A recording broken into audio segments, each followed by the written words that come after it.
Perikatan Pemuda Pakatan Rakyat mengumumkan pembentukan Urustia Bersama yang akan dilancarkan sehari sebelum persidangan Pakatan Rakyat Disember ini. Ketua Pemuda DAP Look Siu Fook berkata, penubuhan Urustia ini perlu untuk memperkasakan gagasan kerajaan alternatif ini dalam pilihan raya umum ke-13 nanti.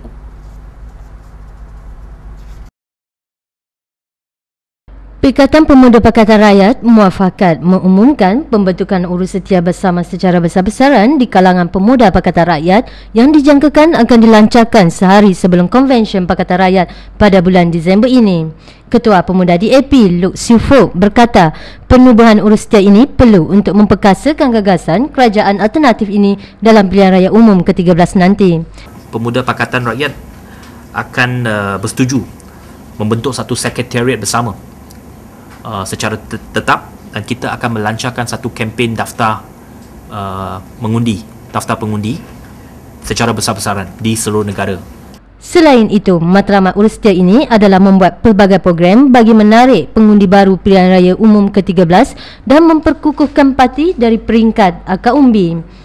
Ketiga-tiga parti akan bergerak bersama, tak seperti UMNO hanya di kalangan UMNO saja, lain-lain parti Barisan Nasional tidak terlibat. Kita di pihak pemuda Pakatan Rakyat, kita akan bekerjasama dalam perkara ini.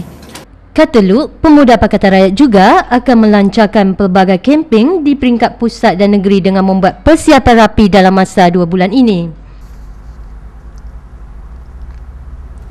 Pemimpin veteran UMNO Tengku Razaleigh Hamzah berkata, perubahan yang UMNO lalui tidak boleh terhenti setakat pindaan ke atas perlembagaan parti itu.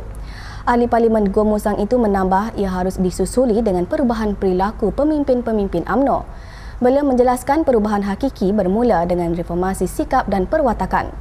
Razaleigh menggesa pemimpin UMNO untuk tidak menyelubungi diri dengan pegawai-pegawai keselamatan yang menghalang mereka dari bercampur gaul dengan akar umbi. Beliau mengingatkan kepimpinan tertinggi UMNO bahawa apa yang UMNO benar-benar perlukan adalah barisan pemimpin yang bersih, bebas dari rasuah dan tidak tanduk yang mengundang cemuhan dari orang ramai.